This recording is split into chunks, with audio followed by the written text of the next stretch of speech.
He just had really, really supportive, cooperative doctors that we got together with, that we spoke to, that we basically explained that you have to speak to the insurance companies in a certain language, because otherwise they just don't understand it. They don't get why this is happening.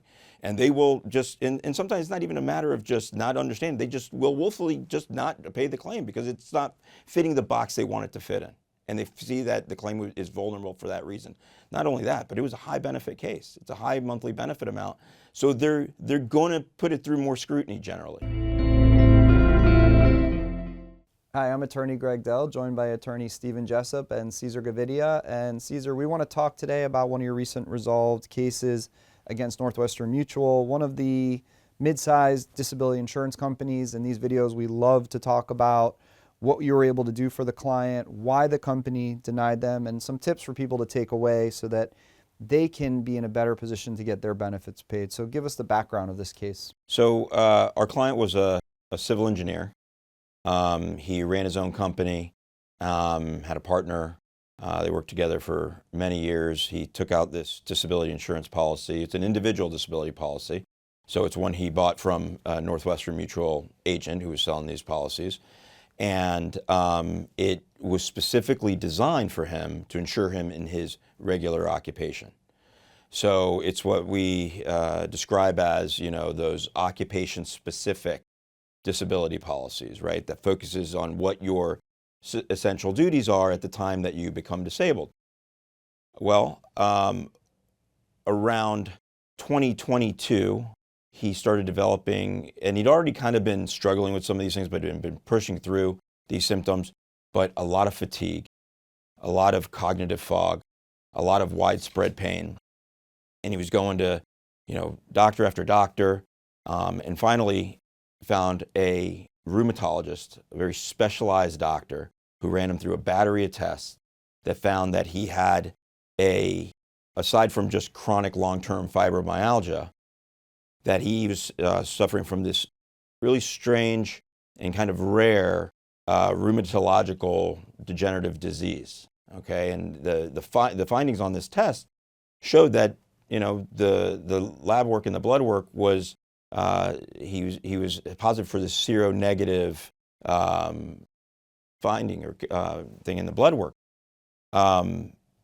His doctor basically pinpointed and understood why he was having these symptoms. There wasn't a whole lot they could do, but he was really suffering and struggling at work. He was struggling with his clients. He was struggling and just putting designs together. He was dealing with big contracts with cities, with local governments, with counties, with states. And, in this line of work, when you're a civil engineer, they rely on the accuracy of your designs, the accuracy of your work. This is really high stress work when it comes down to it. They love what they do, civil engineers, but everything has to be absolutely accurate because lives are at stake. If you don't design a bridge right, well, that bridge can collapse. If you don't design the structures the way they should be, then there could be kind of a catastrophic event that occurs. He ultimately had to step back from his company, had to step back from his work. And he was really relying on his disability policy with Northwestern to get him through this problem, this really difficult time in his life. And he filed his claims. Northwestern went through the process of compiling all his medical records, had them reviewed by a pain and rehabilitation doctor. And the findings from the doctor that reviewed all these records were, well, there's really nothing objective that would explain why he's having these problems, and it wouldn't be my recommendation that he be paid any disability benefits. So they denied him on that basis. When we got, they never paid him. They never paid him. They never paid him. So he submitted his claims, and they just straight out denied his claim on the findings of this doctor who never examined him, who never spoke with him, who never even spoke with his doctors, who's seeing multiple specialists. Just a typical paper review. Which, I'll tell you, with Northwestern Mutual, usually they do a pretty comprehensive review, but this kind of looked like one of those typical reviews we see from most disability insurance companies. They just outsource it out to this pain rehabilitation doctor, or whatever doctor they have look at the records, comes back with an opinion that there's no objective findings, there's nothing that supports impairment or limitations, and they go on that. And that's kind of what this resembled, unfortunately. So we one of the things that I thought was really critical with him wasn't so much putting him through a battery of functional capacity testing or neurocognitive testing, even though we did all that. But his doctors, his specialists were so good. I think they just needed to really address what these issues were and why he was having these symptoms. That's what they did. He just had really, really supportive, cooperative doctors that we got together with, that we spoke to, that we basically explained that you have to speak to the insurance companies in a certain language, because otherwise they just don't understand it. They don't get why this is happening. And they will just, and sometimes it's not even a matter of just not understanding. They just will willfully just not pay the claim because it's not fitting the box they want it to fit in. And they see that the claim is vulnerable for that reason. Not only that, but it was a high benefit case. It's a high monthly benefit amount. So they're going to put it through more scrutiny generally. And they have more of a reason to not pay it for that reason. But anyways, they, when we were able to provide them with this additional evidence, additional responses from their doctors, from his doctor, addressing specifically the impairments, limitations, the issues with the objective testing and the findings that they had, and understanding exactly why he's having these problems, these rheumatological issues, these autoimmune issues he's having, they ultimately overturned the claim and approved it based on the additional medical evidence we submitted with the appeal that we had. So was it ultimately a diagnosis of fibromyalgia? So he had chronic long-term fibromyalgia, he had an autoimmune disorder, he had rheumatological findings, and he had, on top of that, ankylosing spondylitis.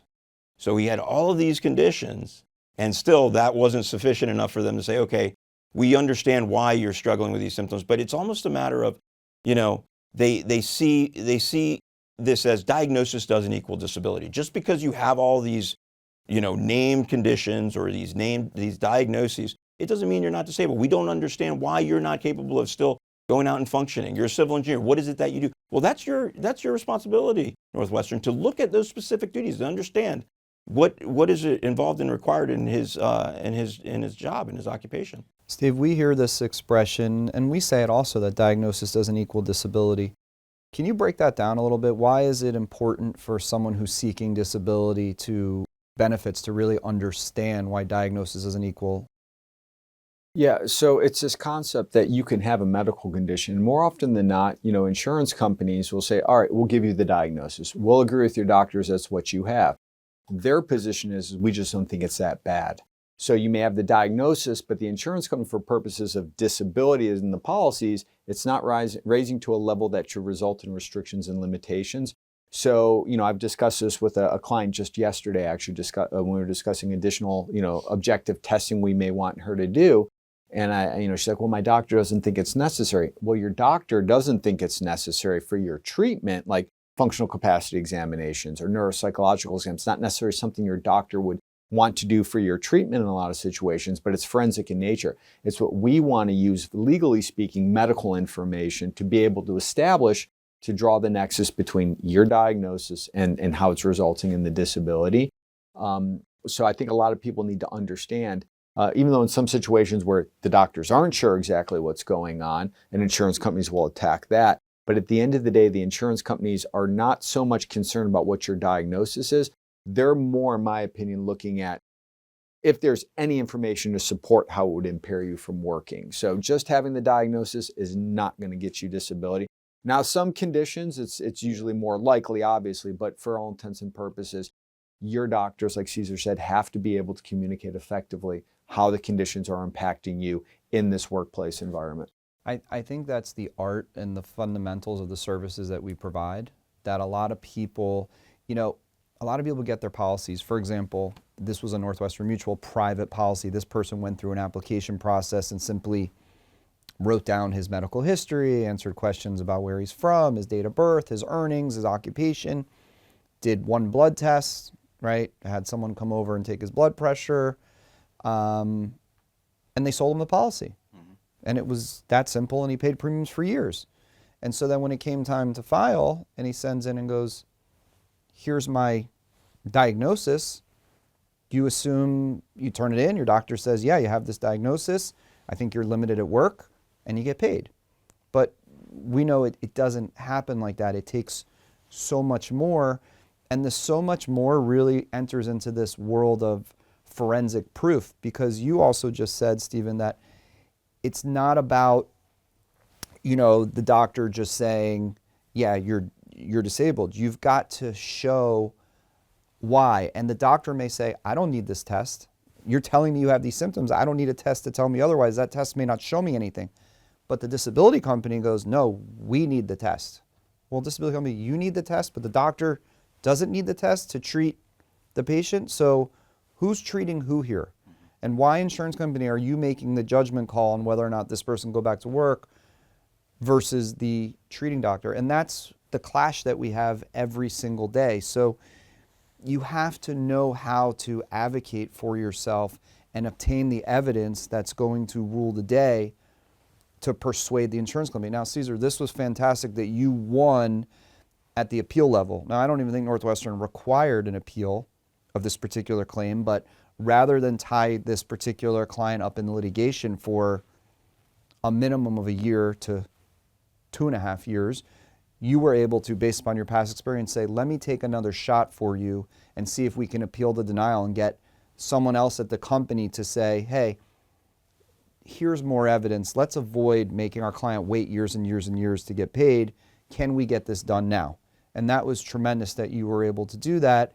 And now the client will be set for as long as he needs these particular benefits. So people, aren't prepared to do that on their own. So that's what's so important. And I think the takeaway from this for anyone who's watching these videos is your doctor can write down that you have this diagnosis.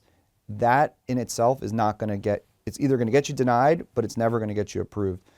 So what I would say is every single symptom that you're having, or limitation or restriction, get it into the medical records. Let the doctor acknowledge that that's there, and let the doctor comment and say, based upon the symptoms, the complaints, the symptoms, I believe that you wouldn't be able to engage in these particular activities, or I don't want you to do X, or I don't want you to do Y, or avoid all of the activities that are going to aggravate or cause you to have these symptoms.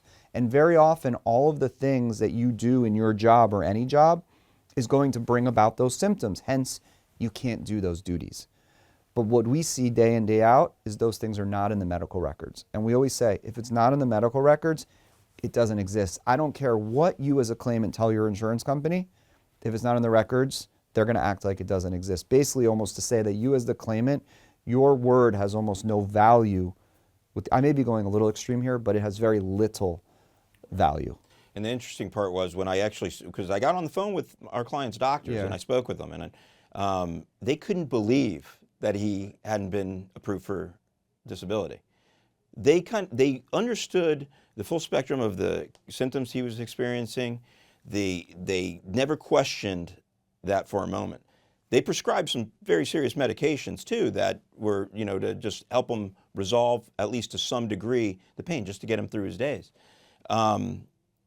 So that's also a critical component. We had doctors here that were cooperative, that were compassionate, that were open to helping, because they very firmly believed that their patient was struggling and needed this assistance too. Well, it was a great victory, and thank you for discussing it here today. I know if you're someone out there who has a Northwestern Mutual disability policy, feel free to reach out to Caesar or Stephen or myself or any of the lawyers on our team. We'll always provide you with an immediate free review, and no matter where you live in the country, we're available to assist you.